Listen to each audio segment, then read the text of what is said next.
الحمد لله نحمده ونستعينه ونستغفره ونؤمن به ونتوكل عليه ونعوذ بالله من شرور انفسنا ومن سيئات اعمالنا من يهده الله فلا مضل له ومن يضلل فلا هادي له ونشهد ان لا اله الا الله وحده لا شريك له ونشهد ان سيدنا ومولانا محمدا عبده ورسوله صلى الله تعالى عليه وسلم.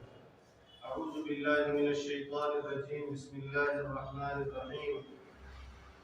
يا أيها الذين آمنوا ادخلوا في السلم كافة ولا تتبعوا خطوات الشيطان إنه لكم عدو مبين. صدق الله مولانا العظيم. برادران اسلام، دینی اور ایمانی بھائیوں، عزیز نوجوانوں اور بچوں، اللہ تبارک و تعالیٰ نے اس سردی کے موسم میں ہمیں جمعہ کے دن پاک اور صاف ہو کر اپنے گھر میں آنے کی توفیق عطا فرمائی. یہ بہت بڑا انعام ہے ہمارے لیے، ورنہ ہمارے بہت سے بھائی، بہت سے ایمان والے،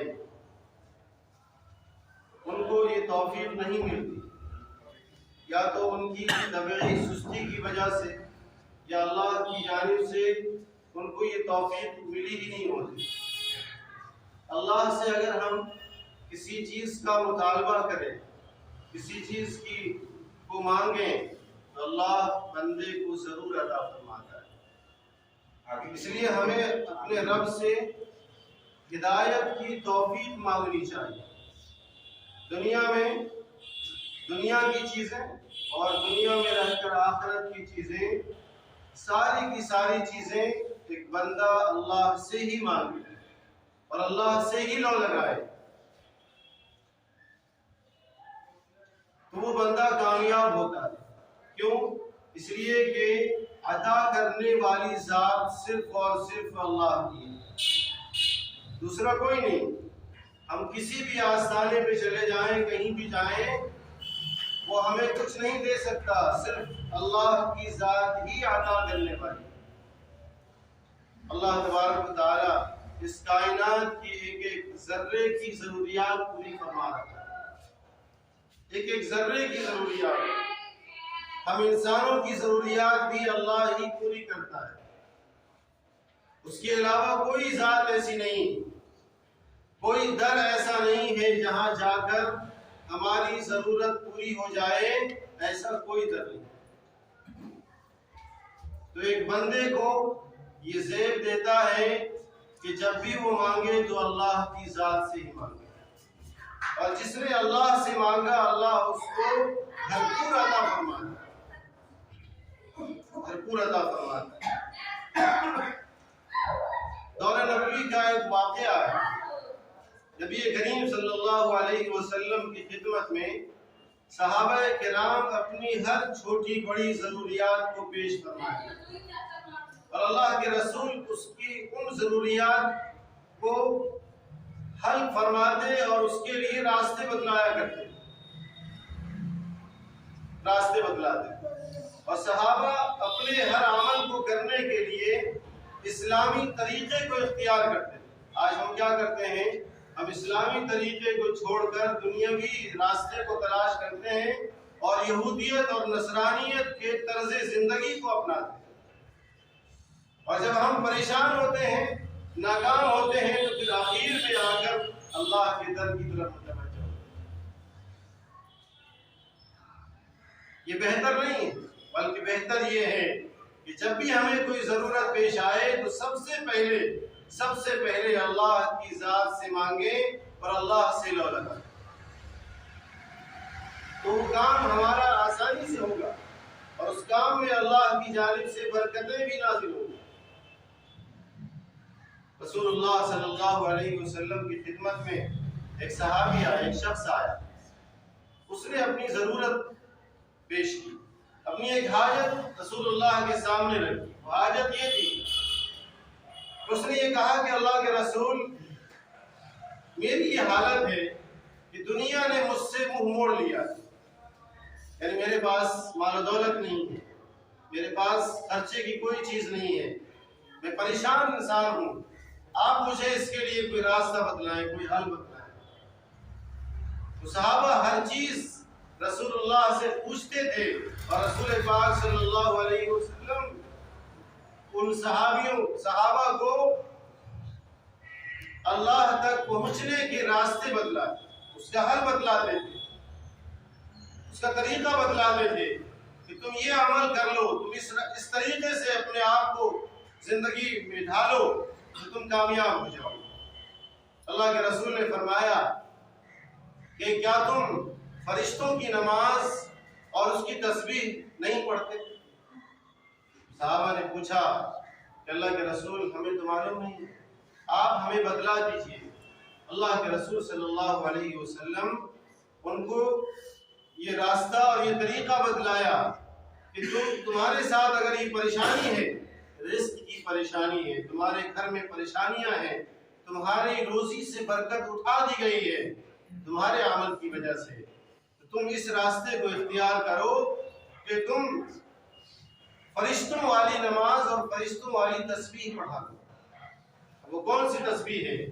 اللہ کے رسول صلی اللہ علیہ وسلم نے اس شخص کو یہ بتلایا کہ سبحان اللہ و بحمدہ سبحان اللہ العظیم استغفر اللہ، اس کو ورد کیا کرو، اس کو پڑھا کرو۔ وہ شخص چلا گیا اور فرمایا کہ جب اس کو تم پڑھنا تو طلوع فجر کے بعد اس کو 100 بار اس دعا کو پڑھنا۔ وہ شخص اس تعلیم کو لے کر، اس نصیحت کو لے کر چلا گیا، اور جانے کے بعد جب اس نے اس پر عمل کیا تو کچھ دنوں کے بعد پھر نبی پاک علیہ السلام کی خدمت میں حاضر ہوا اور کہا کہ اللہ کے رسول ہم نے اس پر عمل کیا، اب میری یہ حالت ہے کہ مجھے اللہ نے اتنا کچھ عطا فرمایا ہے، اتنا کچھ عطا فرمایا کہ میرے پاس رکھنے کی جگہ نہیں ہے۔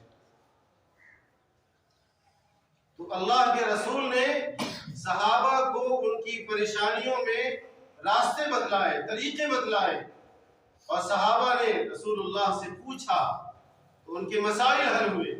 ہم آج ایسے اپنے مسائل کو حل کرنے کے لیے اہل علم سے پوچھتے نہیں۔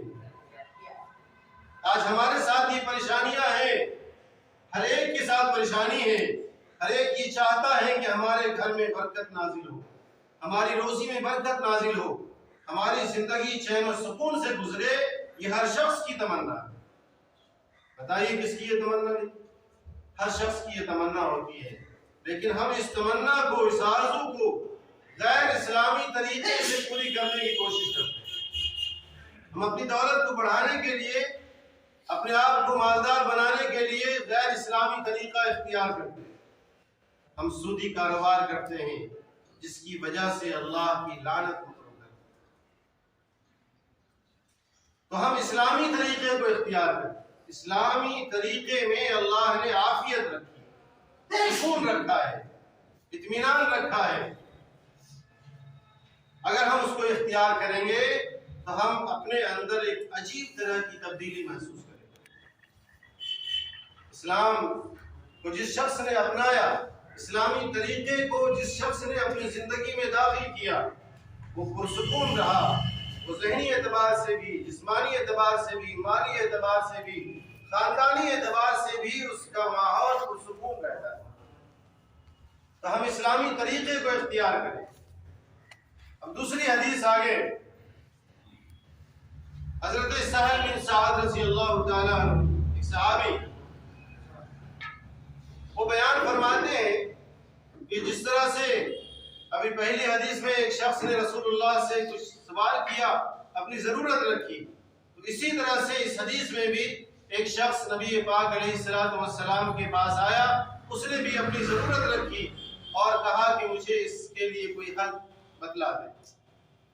اللہ کے رسول صلی اللہ علیہ وسلم نے اس شخص کو بھی ایک حل بتلایا۔ وہ کیا تھا؟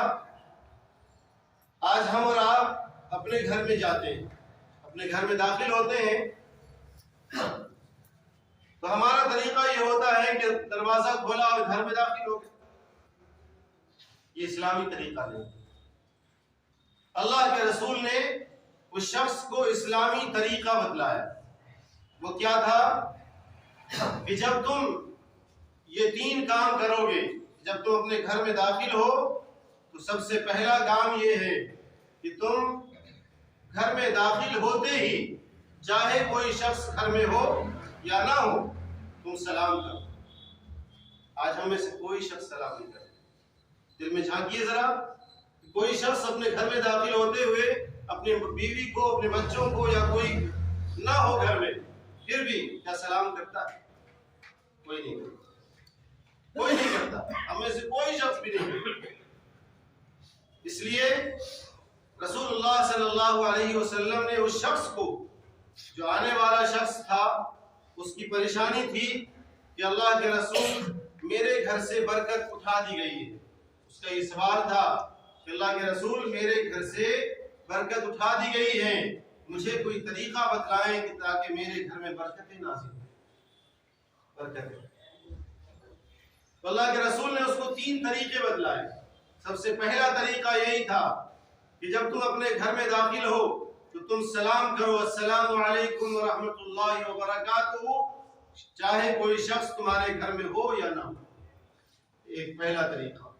دوسرا طریقہ یہ ہے کہ تم جب بھی گھر میں داخل ہو سلام کے بعد مجھ پر درود و سلام پیش کرو، یعنی کوئی درود پڑھو، چاہے تمہیں جو بھی یاد اس درود کو پڑھو.